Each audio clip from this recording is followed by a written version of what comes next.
জাতীয় সংসদের আসন নম্বর ৯৮ বাগেরহাট ৪ আসন হতে নির্বাচিত মাননীয় সদস্য জনাব মোহাম্মদ আব্দুল আলিম, আপনি আপনার তারকা চিহ্নিত প্রশ্ন ২৪ মহান জাতীয় সংসদে উত্থাপন করুন। মাননীয় স্পিকার, আপনাকে ধন্যবাদ এবং অভিনন্দন। আমি মহান আল্লাহর শুকরিয়া জ্ঞাপন করছি যিনি আমাকে মহান সংসদে দাঁড়িয়ে কথা বলার সুযোগ দিয়েছেন। আমি কৃতজ্ঞতা এবং অভিনন্দন জ্ঞাপন করছি আমার নির্বাচনী আসন ৯৮ বাগেরহাট ৪ মোরেলগঞ্জ শরণখোলা সর্বস্তরের জনগণের প্রতি।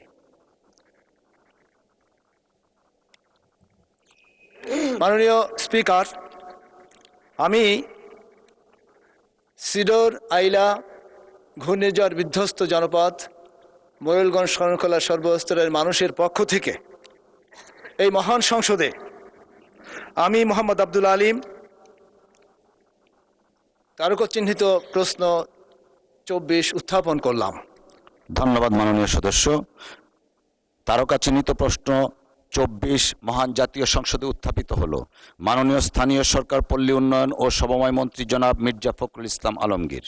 ধন্যবাদ মাননীয় স্পিকার।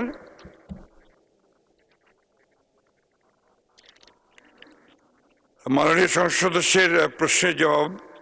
এলজিইডির আওতায় বাগেরহাট জেলায় মোরেলগঞ্জ ও শরণখোলা উপজেলায় মোট ২,৪২৬ কিলোমিটার সড়ক আছে।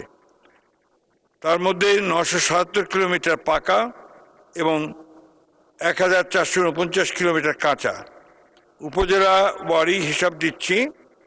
মোরেলগঞ্জ পাকা সড়ক ৬৬৪ কিলোমিটার, কাঁচা সড়ক ১,১৪২ কিলোমিটার, মোট সড়ক ১৮০৬। শরণখোলাতে ৩১৩ কিলোমিটার পাকা, ৩০৭ কিলোমিটার কাঁচা সড়ক, মোট ৬২০ কিলোমিটার। এই দুই উপজেলায় মোট ৯৭৭ কিলোমিটার পাকা সড়ক এবং কাঁচা সড়ক ১,৪৪৯। মোট সড়ক হচ্ছে ২,৪২৬ মাননীয় স্পিকার। জুন ২০২৭-এর মধ্যে মোরেলগঞ্জ ও শরণখোলা উপজেলায় প্রায় ১২৬ কিলোমিটার সড়ক পাকাকরণের পরিকল্পনা রয়েছে। অবশিষ্ট কাঁচা সড়কের গুরুত্ব ও অগ্রাধিকার বিবেচনা করে পর্যায়ক্রমে পাকা করা হবে।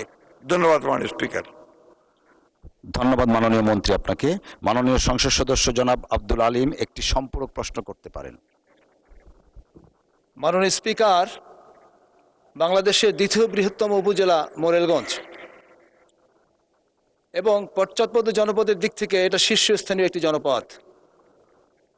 আমি আপনার মাধ্যমে মাননীয় মন্ত্রী মহোদয়ের দৃষ্টি আকর্ষণ করছি এবং তার কাছে জানতে চাচ্ছি, মোরেলগঞ্জ উপজেলার গেজেটভুক্ত ১৫৮৫ কিলোমিটার সড়কের মধ্যে এখন পর্যন্ত মাত্র এখনো ১১৭৫ কিলোমিটার ৭৫% সড়ক কাঁচা। সেক্ষেত্রে চলমান কোনো প্রকল্প বর্ধিতকরণ কিংবা নতুন কোনো প্রকল্প প্রণয়নের মাধ্যমে আমার জনপদ মোরেলগঞ্জ উপজেলার সেই যে কাঁচা রাস্তাগুলোকে পাকাকরণের কোনো ব্যবস্থা করা হবে কিনা? আপনাকে ধন্যবাদ মাননীয় স্পিকার। মাননীয় মন্ত্রী। ধন্যবাদ মাননীয় স্পিকার। আমি আমার আরেকটি প্রশ্নের উত্তরে পূর্বেই বলেছি যে এই মন্ত্রণালয়ের দায়িত্বে যারা ছিলেন অতীতে ফ্যাসিস্ট সরকারের আমলে এবং অন্তর্বর্তী সরকার আমলে দুর্ভাগ্যক্রমে সীমাহীন দুর্নীতি এবং স্বজনপ্রীতির কারণে এই গ্রামাঞ্চলের যে রাস্তাগুলো, সড়ক যোগাযোগ ব্যবস্থা, এটার খুব বেশি উন্নয়ন হয়নি।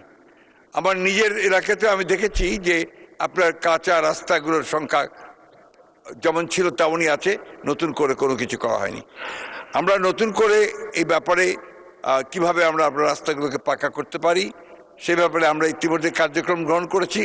আমরা আশা করি যে আগামীতে এই সমস্ত কাঁচা রাস্তাগুলো যেগুলো প্রয়োজন খুব বেশি, পর্যায়ক্রমে আমরা সবগুলোকে পাকা করব। ধন্যবাদ মাননীয় স্পিকার। ধন্যবাদ মাননীয় মন্ত্রী।